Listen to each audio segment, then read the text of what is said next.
নমস্কার বন্ধুরা, কেমন আছো তোমরা সকলে? আশা করছি সবাই ভালো আছো। আরও একটা নতুন ব্লগে তোমাদের সকলকে স্বাগত জানাই। অনেক দিন পর একটা আমার ইচ্ছা পূরণ হতে চলেছে, কেননা আমরা আজকে যাচ্ছি ঘুরতে। ছোট্ট বলতে পারো যে ফ্যামিলি পিকনিক, এই কাছেই যাচ্ছি। আর এমন একটা জায়গায় যাচ্ছি যেখানে কিন্তু আমরা মানে আমি, বোন, মা, বাবা সবাই আলাদা আলাদাভাবে আলাদা আলাদা বছর সেখানে গিয়েছিলাম, কিন্তু আজকে সবাই একসাথে ঠিক সেই জায়গাটাতেই যাব। তো চলো, কোথায় যাচ্ছি না যাচ্ছি তোমরা পুরো ব্লগটা দেখো, অবশ্যই জানতে পারবে। আমরা সকাল 11টায় বাড়ি থেকে বেরিয়ে পড়লাম। দেখো, টোটোতে করেই যাচ্ছি, যেহেতু মার গাড়িতে একটু সমস্যা, এই জন্যই। তো এখানে এই যে বোন, দিদি, আমি, আমার বর, জামাইবাবু, বাবুসোনা সবাই মিলেই কিন্তু বেরিয়ে পড়লাম। বাবা যাচ্ছে না, বাবা বাড়ি পাহাড়ে থাকবে, কেননা বাড়িতে আমাদের গরু ছাগল আছে, এগুলো তো কোথায় দেখতেই লাগবে। তো একজন না একজনকে বাড়িতে তো থাকতেই লাগবে। তো দেখো রাস্তাটা কি সুন্দর, আর ঠান্ডাটা যে ছিল মানে ভীষণই ঠান্ডা ছিল। তো দেখো আমরা কিন্তু পৌঁছে গেলাম 2 ঘন্টার মধ্যে। আর এসে তো দেখি পুরো মেলা লেগে গিয়েছে। দেখো এতটাই ভিড় হয়, যেখানে বাস দিয়েছে, এদিকে মহিলা এদিকে পুরুষ লাইন দিয়ে টিকিট নেওয়ার জন্য। তো এখানে কিন্তু এক একজনের টিকিট ছিল 25 টাকা করে। দেখো আগে 10 টাকা টিকিট ছিল, এখন 25 টাকা হয়ে গেছে। তো দেখো আমরা সবাই মিলে কিন্তু টিকিট কেটে ভিতরে ঢুকে পড়লাম। কিছুদিন আগে পাহাড় থেকে ঘুরে আসলাম, তো পাহাড় পর্বত ছেড়ে কিন্তু এরকম একটা জায়গায় মনটা চাচ্ছিল যে একটু ঘুরে আসি। এই যে আমরা ভিতরে ঢুকলাম, আমার প্রিয় রসিক বিল। আরে পরে ওই দিক থেকে আসি, গে চল আগে। আর এই যে এইদিকে ফুলের বাগান, এই যে সেই ব্রিজ দেখো, এই যে দেখো দুটো, আরে দুইটা দিয়ে যাওয়া যাবে। দেখো দুইটা ব্রিজ, আমি উপরটা দিয়ে যাই বাবা, পাখা দিয়ে যাই। ও, নদীর মাঝখানে দিয়ে যাচ্ছি, কি সুন্দর। ওইদিকে নতুন আর কি ব্রিজ বানাইছে। এই যে বোন আর জামাইবাবু, বাবুসোনা ওদিক দিয়ে যাচ্ছে, আর আমি মা উপরে। এখানে ছবি উঠবো কিন্তু, হ্যাঁ ওই আসার সময় 4 জনের উপর দিয়ে আসবো, ছবি উঠবো এখানে। দেখছো কি সুন্দর জায়গা। 5 বছর আগে কেমন ছিল আর এখন কেমন, দেখো নতুন ফুল লাগিয়েছে। আমি তো এসেছি 5 বছর আগে। ওই দেখো একদম ফরেস্টের মাঝখানে বাটারফ্লাই লাগিয়েছে, যেখানে সবাই কিন্তু ফটো উঠবে। ওই যে দূরে দেখাচ্ছি, আগে ওইদিকে যাই নাকি। ওরে মা, কি কাণ্ড। দেখ, ওই দেখো বন্ধুরা, দূরে দেখা যাচ্ছে হরিণ, কতগুলো হরিণ। অনেক মানুষ কিন্তু এসেছে। হ্যাঁ, কই ঘোড়া? ও হ্যাঁ, ওটা টাকা নেয়, যে 2-3 পাক ঘোরাবে। এই যে গেটের ভিতরে হরিণ দেখছো, দেখি একটু জুম করার চেষ্টা করি। ওই দেখো কত হরিণ। আর এখানে সব থেকে মনে হয় পশুদের মধ্যে হরিণের সংখ্যাটাই বেশি। হ্যাঁ, কত হরিণ, কত লোক। তো বন্ধুরা আমরা এখানে একটু ঘোরাঘুরি করি, একটু ফটো উঠি, তারপর তোমাদের সাথে আবারও দেখা হবে। আর আজকে এমন একটা দিনে এসেছি কিন্তু মানে খুব সুন্দর রোদ্র উঠেছে। শোনা বাবা, কই গেলা? বাঘ তো আছে। কেমন লাগতেছে তোমার হরিণ দেখে, কেমন লাগতেছে বলো তো? ভালো? কি রে, ফটো উঠাতে পারলি বাঘের? উঠছে?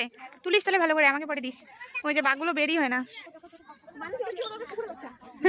দাঁড়া, আমি একটু জুম করে দেখানোর চেষ্টা করছি। ওয়াও, অনেক কটা বেরোচ্ছে। দেখি জুম করে ওঠে কি ওঠে না।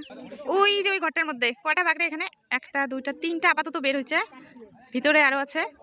তো অনেক দূরে, যেহেতু একটু জুম করে দেখাই। এই যে সামনে, চলো। এদিক থেকে কাছ থেকে হরিণগুলো দেখাই যাচ্ছে না, যে এদিক দিয়ে যাবো, কিন্তু এদিকে রাস্তাটা দেখো বন্ধ করে দিয়েছে। আগে কিন্তু এটা খোলা ছিল, ওই পাশে রাউন্ড করে যাওয়া যেত। ওদিকে একটা 5তলাও আছে, এখন বন্ধ করে দিচ্ছে। মানে কি বলবো, টিকিটের দামও বাড়িয়েছে, রাস্তাও বন্ধ, এদিকে বন্ধ ওদিকে বন্ধ, চারিদিকে। এখানে ছিল একটা ঘোড়া, এই 1 পাক ঘুরিয়ে নিয়ে আসবে 50 টাকা নেবে, খুব একটা বেশি দূরও নয়। এই যে সামনে গাছপালা, এইটুক জায়গায় ঘুরিয়ে নিয়ে আসবে 50 টাকা। তো আমরা কি করেছি, ঘোড়াটার পিঠে কিন্তু উঠিনি, এখানে সবাই মিলে ঘোড়াটার পাশে ছবি তুলেছি। এই যে এটা হলো বাচ্চাদের ট্রেন গাড়ি, তাই না? কাঠ দিয়ে বানানো। এখানে বাচ্চাদের এই যে হরিণ, বাচ্চাদের জন্য প্রজাপতির কাঠ বানিয়েছে ফটো ওঠার জন্য। এই যে এখানে আমাদের বুনু ক্যামেরা ওম্যান, আর এই যে ফটো হচ্ছে ওর মেসোর সাথে বাবু। বাবা কেমন লাগতেছে? তোলো তোলো, ফটো তোলো, এগুলো একটা করে স্মৃতি হয়ে থাকবে। আজকের ওয়েদারটা কিন্তু ভীষণ সুন্দর, দেখো অনেক লোকজন এসেছে। এই দেখো পুকুর পাড়ে কত লোকজন এসেছে। কালকে যে এত পরিমাণে ঠান্ডা ছিল, আমরা ভাবছি যে মানে কি বলবো, এই ওয়েদারে আসবো, ঠান্ডা লাগবে। এই যে আমার দিদি খালি মানুষকে দেখে, কে কেমন সাজাচ্ছে নাকি। কি সুন্দর এগুলো, এগুলো না কি গাঁদা ফুল বলে, ইনকা গাঁদা। দেখো কত বড় বড় নতুন ফুল লাগিয়েছে। কেন? হ্যাঁ হ্যাঁ গো, শোনা গো আমার। ঠিক আছে, আমরা এখন এই ব্রিজটা ওভার করে ওই দিকে যাব। ওই দিকে আরো অনেক সুন্দর সুন্দর জিনিস আছে, চলো।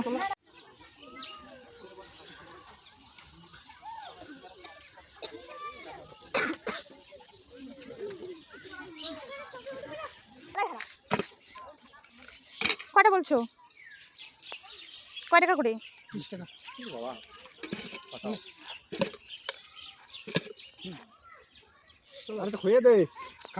ও অনেকগুলো টিয়া পাখি। ওয়াও,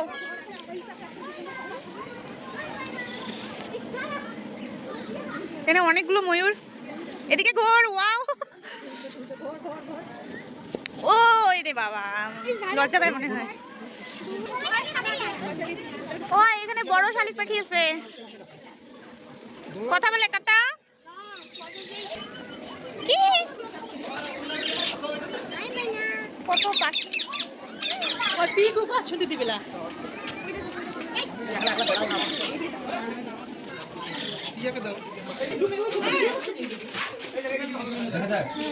ও এখানে তো নাই।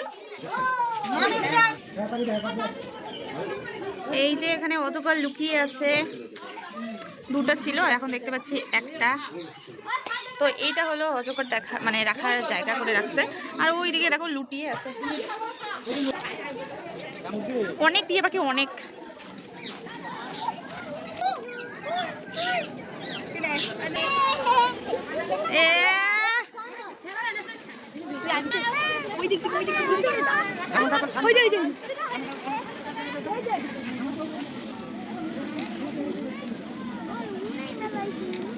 কি সুন্দর।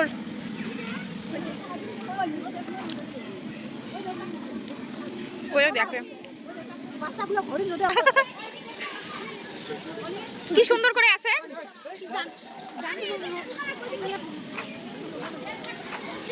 ওই একটা জায়গায় অনেকগুলো পাখি আছে।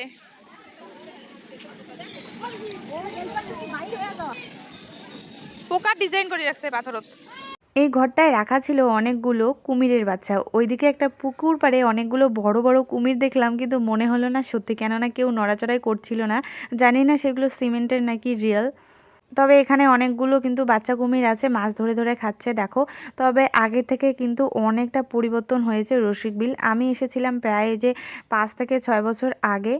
আজকে সবার সাথে আসতে ইচ্ছা হলো, তো হুট করে প্ল্যান আর সবাই এসে বললাম। দেখো সময় কিন্তু সবসময় এক হয় না, তাই জন্য ভাবলাম কাছে পিঠে থেকেই একটা জায়গায় ঘুরে আসি। এই ঘরটাতে ছিল সজারু, কিন্তু এখন নেই। আর এই জায়গাটায় ছিল কিন্তু মানে গুইসাপ, মানে প্রায় শুকনো হয়ে পড়ে আছে। মানে এখন যেহেতু সবাই ফটো উঠতে ভালোবাসে, তাই ফটোটার জায়গাগুলো কিন্তু খুব সুন্দর বানিয়েছে। আর এই দিকে অনেক পশু পাখি লুপ্তর পথে প্রায়। আর এইবার গিয়ে দেখলাম যে মানে কেউ একটা ওখানে রান্না করে খাওয়া দাওয়ার মতো প্ল্যানে যায়নি, সবাই শুধুমাত্র ঘুরতে গিয়েছে। আমরা যেহেতু টোটোতে করে গিয়েছি, আমাদের বাড়ি থেকে যেতে কিন্তু প্রায় 2 ঘন্টা লেগেছিল, আসতেও 2 ঘন্টা। এই জন্য আমরা কোনো খাওয়া দাওয়ার প্ল্যান রাখিনি, আমরা হোটেলে খাওয়া দাওয়া করে নিয়েছি। আর আজকের দিনটা কিন্তু খুবই ভালো কাটলো। সাথে আমার কিছু পছন্দের ছবি শেয়ার করলাম। আর তোমাদের ব্লগটা কেমন লাগলো অবশ্যই কিন্তু কমেন্ট করে জানিও। আর রসিকবিল জায়গাটা কিন্তু খুবই সুন্দর, তোমরা চাইলে একবার ঘুরে আসতে পারো। টাটা।